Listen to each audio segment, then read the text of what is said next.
भगवान शिव के 12 ज्योतिर्लिंगों में श्री ओंकारेश्वर का चौथा स्थान है। ये स्थान मध्य प्रदेश के अंतर्गत नर्मदा नदी के तट पर स्थित है। इस ज्योतिर्लिंग की विशेषता है कि यहाँ 2 ज्योतिर्लिंगों श्री ओंकारेश्वर और श्री यमलेश्वर की गणना एक ही ज्योतिर्लिंग के रूप में की गई है। एक बार विंध्य पर्वत ने पार्थिवार्चन सहित भगवान श्री ओंकारेश्वर की 6 मास तक आराधना की, जिससे प्रसन्न होकर भगवान शिव प्रकट हुए और उसे मनोवांछित वर प्रदान किया। उसी समय वहां देवता और ऋषिगण भी पधारे, जिनकी प्रार्थना पर भगवान ने ओंकार नामक शिवलिंग के 2 भाग किए। इनमें से एक में भगवान शिव प्रणव रूप से विराजे, जिससे उसका नाम श्री ओंकारेश्वर पड़ा, और पार्थिव लिंग से जो प्रकट हुए वे परमेश्वर श्री यमलेश्वर या श्री यमलेश्वर नाम से विख्यात हुए। स्कंद पुराण में ओंकारेश्वर तीर्थ की अद्भुत महिमा का वर्णन किया गया है। ओंकारेश्वर तीर्थ अलौकिक है। भगवान शंकर की कृपा से ये देवस्थान के तुल्य ही है। यहाँ पर जो अन्नदान, तप, पूजा करते अथवा प्राण त्याग करते हैं, उनका शिवलोक में निवास होता है। शिव पुराण के अनुसार श्री ओंकारेश्वर ज्योतिर्लिंग के उद्भव का इतिहास इस प्रकार है। शंकादि ऋषियों ने पुराणों के वक्ता सूची से भगवान शिव के चतुर्थ ज्योतिर्लिंग श्री ओंकारेश्वर के उद्भव के विषय में जानने के लिए जिज्ञासा की। उन लोगों ने कहा, थे सूची महाराज, भगवान शिव के लीला चरित्रों को सुनने से हमारी तृप्ति नहीं होती। आप सर्वज्ञ तथा शिव कथामृत के विशेषज्ञ हैं, अतः आप भगवान श्री ओंकारेश्वर के पावन चरित्र का हमें श्रवण कराकर हमारे कर्णकुहर को तृप्त करें। शंकादि ऋषियों के प्रश्न करने पर भगवान व्यास के अनन्य शिष्य सूची परम प्रसन्न हुए। भगवान शिव का ध्यान करते ही उनको रोमांच हो गया। पुनः मन को स्थिर करके उन्होंने भगवान शिव के चतुर्थ ज्योतिर्लिंग श्री ओंकारेश्वर के इतिहास का वर्णन करना प्रारंभ किया। उन्होंने कहा कि भगवान शिव की लीलाएं तथा नाम अनंत हैं। उनका श्रवण और मनन करने से जीव मात्र का सहज कल्याण हो जाता है, क्योंकि भगवान शिव परम सत्य और कल्याण के वाचक हैं। एक समय की बात है कि देवर्षि नारद ने बड़ी ही श्रद्धा और लगन से कुछ समय तक गोकर्णेश्वर नामक शिव की आराधना की, जिससे उन्हें परम सुख एवं शांति मिली। तदनंतर वे भ्रमण करते हुए गिरिराज विंध्यगिरि के पास गए। विंध्यगिरि ने अपने अधिदेव रूप से देवर्षि नारद को अर्घ्यपाद्य प्रदान करके उनका सविधि पूजन किया। विंध्य के अंदर अपनी सर्वगुण संपन्नता एवं विपुल संपदा का अभिमान था। भगवान और के भक्त दोनों अहंकार को जीव के कल्याण में बाधक समझकर उसका समूल नष्ट करने की चेष्टा करते हैं, जिससे जीव नित्य वस्तु का अभिमान छोड़कर नित्य परमात्मा का सच्चा आराधक बने। विंध्य को तुच्छ अहंकार से ग्रसित देखकर नारद जी दुखित हो गर्म निश्वास लेने लगे। विंध्य ने कहा, हे देवर्षि, आपको मुझ में ऐसी कौन सी कमी दिखलाई दे रही है, जिससे आप दुखी होकर इस प्रकार गर्म निश्वास ले रहे हैं? देवर्षि नारद बोले, विंध्याचल, यद्यपि तुम सर्वगुण संपन्न हो, किंतु मेरु पर्वत के समक्ष तुम्हारी कोई महत्ता नहीं है। उसकी चोटियां देवलोक तक पहुंची हुई हैं। मेरु देवताओं का विहार स्थल है, उसके सामने तुम किसी गणना में नहीं हो। देवर्षि नारद के इस प्रकार कहकर चले जाने पर विंध्य पर्वत दुख और शोक में निमग्न हो गया। उसने इस शोक को मिटाने के लिए भगवान आशुतोष सदाशिव की आराधना करने का निश्चय किया और साक्षात ओंकार रूपी शिव की शरण में स्थापित किया। वहाँ वह भगवान शिव की है पार्थिव मूर्ति का निर्माण करके नित्य पूजन अर्चन, जप और ध्यान करने लगा। 6 महीने की कठोर तपस्या के बाद भगवान सदाशिव उस पर प्रसन्न हुए। उन्होंने विंध्याचल को अपने दिव्य स्वरूप का दर्शन कराया। योगियों के लिए भी अगम्य भगवान शिव के उस देवदुर्लभ स्वरूप को देखकर विंध्याचल भाव विभोर हो गया। उसने भगवान आशुतोष की स्तुति की। भगवान सदाशिव विंध्याचल पर प्रसन्न होकर बोले, विंध्य, तुम्हारी श्रद्धा, भक्ति और कठोर तपस्या से मैं परम प्रसन्न हूँ। मेरे भक्त के लिए कुछ भी प्राप्त करना असंभव नहीं है।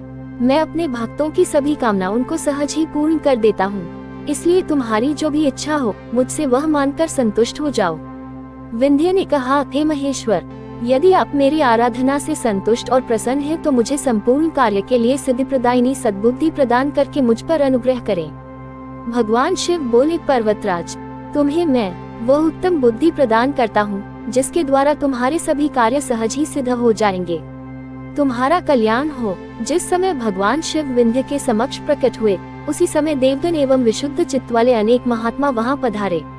उन लोगों ने भी भगवान शिव की आराधना एवं अनेक प्रकार के स्तोत्रों के द्वारा स्तुति की और भक्तों के अभीष्ट को सिद्ध करने के लिए सदैव वहाँ निवास करने के लिए प्रार्थना की।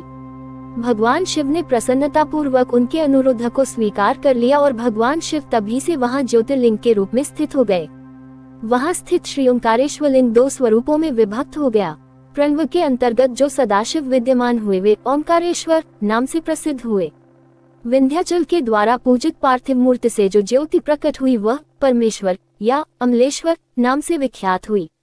उस समय देवताओं और ऋषियों ने मिलकर उन ज्योतिर्लिंगों का पूजन किया।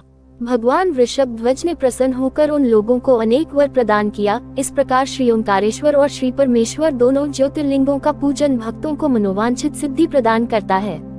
विंध्याचल को इनकी उपासना से अभीष्ट वर प्राप्त हुआ और उसका मानसिक परिताप दूर हो गया। श्री ओंकारेश्वर दर्शन। श्री ओंकारेश्वर ज्योतिर्लिंग सृष्टि के आदि नाम ओंकार का भौतिक विग्रह है। ओंकार की 3 मात्राओं से ही संपूर्ण सृष्टि का उद्भव हुआ है और यही परमात्मा का भी आदि नाम है। श्री ओंकारेश्वर ज्योतिर्लिंग से संबंधित एक अन्य कथा के अनुसार भगवान के महान भक्त मुचुकुंद एवं अम्बरीश के पिता सूर्यवंश के चक्रवर्ती सम्राट महाराज मांधाता ने इस स्थान पर कठोर तपस्या करके आशुतोष भगवान शिव को प्रसन्न किया था। तभी से ये तीर्थ माधाता नाम से प्रसिद्ध हुआ और इस पर्वत का नाम भी माधाता पड़ गया। यहाँ पर 68 तीर्थ और 33 करोड़ देवताओं का निवास है। श्री ओंकारेश्वर का निर्माण नर्मदा नदी के द्वारा स्वयं हुआ है। यह नदी भारत की पवित्रतम नदियों में से एक है। अब इस पर विश्व की सबसे बड़ी बांध परियोजना का निर्माण हो रहा है। नर्मदा क्षेत्र में श्री ओंकारेश्वर सर्वश्रेष्ठ तीर्थ है। शास्त्र के मान्यतानुसार कोई भी तीर्थयात्री भले ही संपूर्ण तीर्थों की यात्रा कर ले, किंतु जब तक वह श्री ओंकारेश्वर जाकर उन तीर्थों का जल नहीं चढ़ाता, उसकी तीर्थयात्रा अधूरी मानी जाती है। गंगा जी में 7 दिन और यमुना जी में 15 दिन तक स्नान करने का जो फल प्राप्त होता है वह नर्मदा जी के दर्शन मात्र से मिल जाता है। एक दूसरी कथा ये भी है कि यहाँ शिव भक्त कुबेर ने तपस्या की थी तथा शिवलिंग की स्थापना भी की थी। कुबेर के स्नान के लिए शिवजी ने अपनी जटा से कावेरी नदी को उत्पन्न किया था।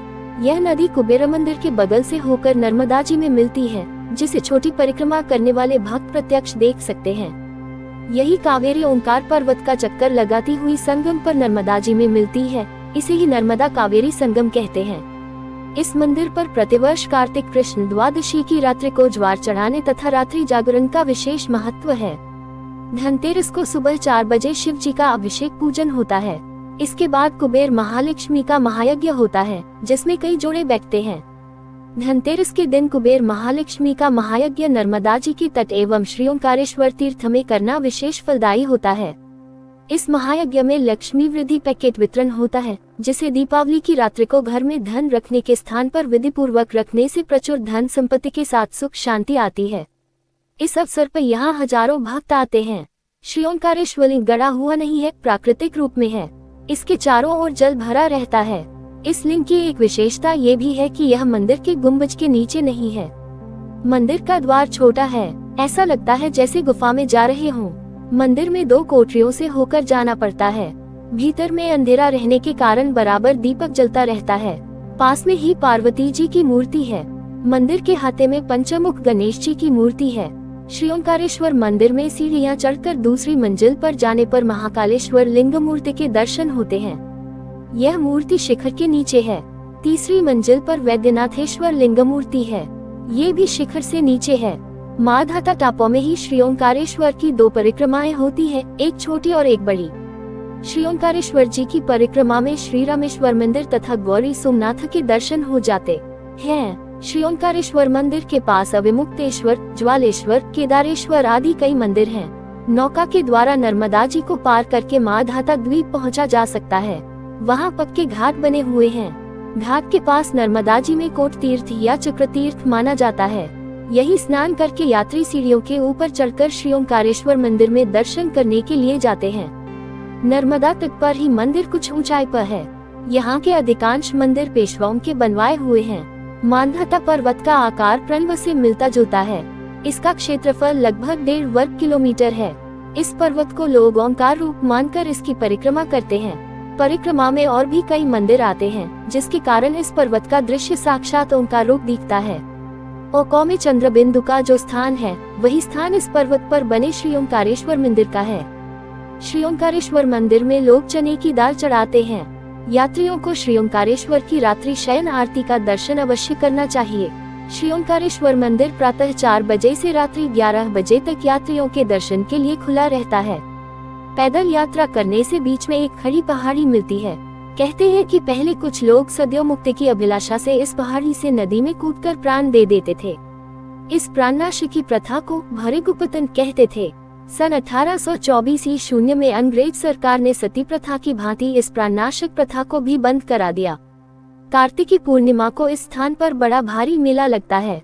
श्री ओंकारेश्वर भगवान की जलहरी का संबंध नीचे किसी छिद्र द्वारा नर्मदा जी से है, क्योंकि भित पूजा के समय पुजारी लोग अपना हाथ जलहरी के नीचे लगाए रहते हैं और लोग जो कुछ चढ़ाते हैं उसे तुरंत ले लेते हैं, अन्यथा वह नर्मदा जी में जा सकता है।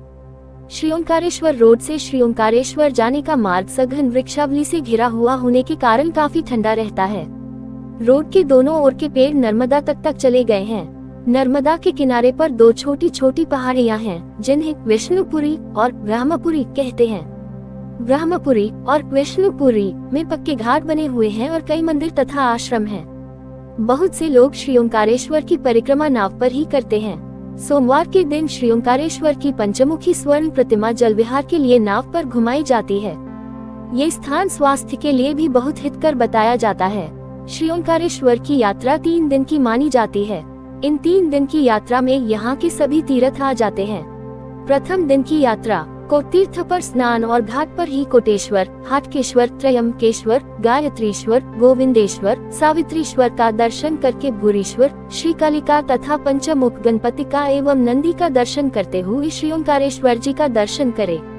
श्री ओंकारेश्वर मंदिर में ही शुकदेव, मानधतेश्वर, मनागनेश्वर, श्री द्वारिकाधीश, नर्मदेश्वर, नर्मदा देवी, महाकालेश्वर, वैद्यनाथेश्वर, सिद्धेश्वर, रामेश्वर, ज्वालेश्वर के दर्शन करके विशल्या संगम तीर्थ पर विशलेश्वर का दर्शन करते हुए अंधकेश्वर, झुमकेश्वर, नवग्रहेश्वर, मारुति, साक्षी गणेश, अन्नपूर्णा और तुलसी जी का दर्शन करके मध्याह्न विश्राम किया जाता है। मध्याह्नोत्तर अविमुक्तेश्वर, महात्मा दरियानाथ की गद्दी, बटुक भैरव, मंगलेश्वर, नागचंद्रेश्वर, दत्तात्रेय एवं काले गोरे भैरव का दर्शन करते बाजार से आगे श्रीराम मंदिर में श्रीराम चतुष्टय तथा वही गुफा में कृष्णेश्वर का दर्शन करके नर्मदा जी के मंदिर में नर्मदा जी का दर्शन करना चाहिए। दूसरे दिन की यात्रा, ये दिन ओंकार पर्वत की पंचक्रोशी परिक्रमा का है। को तीर्थ पर स्नान करके चक्रेश्वर का दर्शन करते हुए गौघाट पर गोदंतेश्वर, खीरावती हनुमान, मल्लिकार्जुन, चंद्रेश्वर, त्रिलोचनेश्वर, गोपेश्वर के दर्शन करते श्मशान में पिशाच मुक्तेश्वर, केदारेश्वर होकर सावित्री कुंड और आगे यमलार्जुनेश्वर के दर्शन करके कावेरी संगम तीर्थ पर स्नान तर्पणादि करे तथा वही श्री रणछोड़ जी एवं ऋल मुक्तेश्वर का पूजन करे। आगे राजा मुचुकुंद के किले के द्वार से कुछ दूर जाने पर हिडिंबा संगम तीर्थ मिलता है। यहाँ मार्ग में गौरी सोमनाथ की विशाल लिंग मूर्ति मिलती है। ये तिमंजिला मंदिर है और प्रत्येक मंजिल पर शिवलिंग स्थापित है। पास ही शिव मूर्ति है। यहाँ नंदी, गणेश जी और हनुमान जी की भी विशाल मूर्तियाँ हैं। आगे अन्नपूर्णा, अष्टभुजा, महिषासुरमर्दिनी, सीता रसोई तथा आनंद भैरव के दर्शन करके नीचे उतरे। यह ओंकार का प्रथम खंड पूरा हुआ। नीचे पंचमुख हनुमान जी हैं। सूर्यपोल द्वार में षोडशभुजा दुर्गा, अष्टभुजा देवी तथा द्वार के बाहर आशापुरी माता के दर्शन करके सिद्धनाथ एवं कुंती माता के दर्शन करते हुए किले के बाहर अर्जुन तथा भीम की मूर्तियों के दर्शन करें। यहाँ से धीरे धीरे नीचे उतरकर वीरखला पर भीमाशंकर के दर्शन करके और नीचे उतरकर कालभैरव के दर्शन करे तथा कावेरी संगम पर जूनेकोट तीर्थ और सूर्य कुंड के दर्शन करके नौका से या पैदल कावेरी पार करे। उस पार पंथिया ग्राम में 24 अवतार, पशुपतिनाथ, गयाशिला, इरंडी संगम तीर्थ, पितृश्वर एवं गदाधर के दर्शन करे। यहाँ पिंडदान श्राद्ध होता है। फिर कावेरी पार करके लाड भैरव गुफा में कालेश्वर, आगे 56 भैरव तथा कल्पांत भैरव के दर्शन करते हुए राजमहल में श्रीराम का दर्शन करके श्री ओंकारेश्वर के दर्शन से परिक्रमा पूरी करे। तीसरे दिन की यात्रा, इस माधाता द्वीप से नर्मदा पार करके विष्णुपुरी और ब्रह्मपुरी की यात्रा की जाती है। विष्णुपुरी के पास गोमुख से बराबर जल गिरता रहता है। ये जल जहाँ नर्मदा में गिरता है उसे कपिला संगम तीर्थ कहते हैं। वहाँ स्नान और मार्जन किया जाता है। गोमुख की धारा गोकर्ण और महाबलेश्वर लिंगों पर गिरती है। ये जल त्रिशूल भेद कुंड से आता है। इसे कपिल धारा कहते हैं। वहाँ से इंद्रेश्वर और व्यासेश्वर का दर्शन करके श्रीयमलेश्वर का दर्शन करना चाहिए। श्रीयमलेश्वर भी ज्योतिर्लिंग है। श्रीयमलेश्वर मंदिर अहल्याबाई का बनवाया हुआ है। गायकवाड़ राज्य की ओर से नियत किए हुए बहुत से ब्राह्मण यहाँ पार्थिव पूजन करते रहते हैं। यात्री चाहे तो पहले श्री अमलेश्वर का दर्शन करके तब नर्मदा पार होकर श्री ओंकारेश्वर जाए, किंतु नियम पहले श्री ओंकारेश्वर का दर्शन करके लौटते समय श्री अमलेश्वर दर्शन का ही है। श्री अमलेश्वर प्रदक्षिणा में वृद्ध कालेश्वर, बानेश्वर, मुक्तेश्वर, कर्दमेश्वर और तिलभांडेश्वर के मंदिर मिलते हैं। श्री अमलेश्वर का दर्शन करके निरंजनी अखाड़े में स्वामी कार्तिक, अघोरी नाले में अघोरेश्वर गणपति, मारुति का दर्शन करते हुए नरसिंह टेकरी तथा गुप्तेश्वर होकर ब्रह्मपुरी में ब्रह्मेश्वर, लक्ष्मी नारायण, काशी विश्वनाथ, शरणेश्वर, कपिलेश्वर और गंगेश्वर के दर्शन करके विष्णुपुरी लौटकर भगवान विष्णु के दर्शन करे। यही कपिल जी, वरुण, वरुणेश्वर, नीलकंठेश्वर तथा कर्दमेश्वर होकर मार्कंडेय आश्रम जाकर मार्कंडेय शिला और मार्कंडेयेश्वर के दर्शन करे। प्रमुख स्थान विष्णुपुरी में श्री अमलेश्वर जी तथा भगवान विष्णु के मंदिर दर्शनीय हैं। विष्णुपुरी से नर्मदा पार करने पर माँ धाता द्वीप में मुख्य मंदिर श्री ओंकारेश्वर जी का मिलता है। उसके अतिरिक्त द्वीप पर कावेरी संगम के पास रणमुक्तेश्वर मंदिर के समीप गौरी सोमनाथ का मंदिर प्राचीन है। इसमें सोमनाथ लिंग विशाल है। इससे थोड़ी दूर पर सिद्धेश्वर का एक विशाल एवं प्राचीन मंदिर है। आसपास के तीर्थ 24 अवतार श्री ओंकारेश्वर से नर्मदा जी के ऊपर की ओर लगभग 1.5 किलोमीटर दूर जहां कावेरी धारा नर्मदा जी से पृथक हुई है, ये स्थान है। यहाँ 24 अवतार तथा पशुपतिनाथ जी का मंदिर है। कुछ दूर पर पृथ्वी पर लेटी रावण मूर्ति है। ये स्थान दूसरे दिन की यात्रा में आता है। कुबेर भंडारी 24 अवतार से लगभग 1.5 किलोमीटर आगे ये स्थान है। यहाँ कावेरी नर्मदा में मिलती है।